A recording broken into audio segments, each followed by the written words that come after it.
ورحمۃ اللہ وبرکاتہ۔ کبیرہ گناہوں میں سے ایک گناہ ہے رمضان کے روزے نہ رکھنا۔ رمضان کے روزے فرض کیے گئے ہیں۔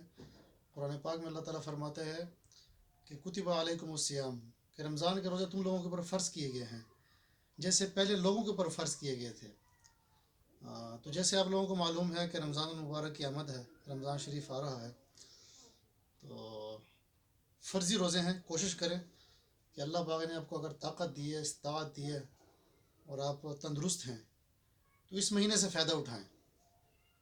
یہ فرض ہے، اللہ کی طرف سے کیے گئے ہیں، اور اس مہینے کے اندر آپ جتنی بھی عبادت کریں گے اتنی ہی کم ہے۔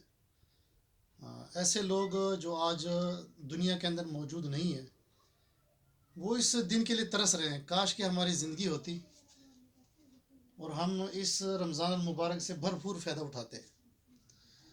تو اللہ تعالیٰ نے آپ کو اگر زندگی دی ہے اور اس کے اندر تندرستی عطا کی ہے، صحت دی ہے، تو اس کو اگنور نہ کریں۔ یہ دن آنے والے نہیں ہیں۔ کامیاب ہے وہ انسان، اللہ کے رسول نے فرمایا، جس نے اپنی جوانی کو اللہ کے راہ میں خرچ کیا، اللہ کے اطاعت کے اندر گزاری۔ قیامت کے دن کوئی سایہ نہیں ہوگا سوائے اللہ کے عرش کے سائے کے۔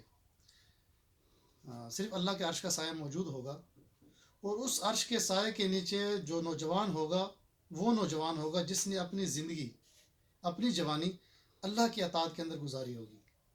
اور یہ رمضان المبارک ایک ایسا مہینہ ہے کہ اس کے اندر ہر اجر کا ثواب ڈبل لکھ دیا جاتا ہے۔ تو اس میں کوشش کیا کریں کہ اس روزوں کی، اس رمضان المبارک کی پوری آمد کریں، اور اللہ پاک سے دعا کریں کہ یہ رمضان المبارک ہمارے تک پہنچے اور ہم یہاں تک رمضان المبارک تک پہنچیں۔ پھر پتہ نہیں زندگی میں یہ مہینہ ہمیں نصیب ہوتا ہے یا نہیں ہوتا۔ اور کوشش کریں کہ زیادہ سے زیادہ صدقات کیا کریں۔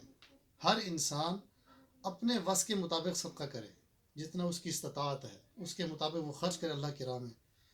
آپ کے آس پاس مسکین لوگ، غریب لوگ موجود ہوتے ہیں، تو وہ مستحق ہوتے ہیں، ان کے ساتھ تعاون کیا کریں، راشن کے لحاظ سے کریں، پیسوں کے لحاظ سے کریں۔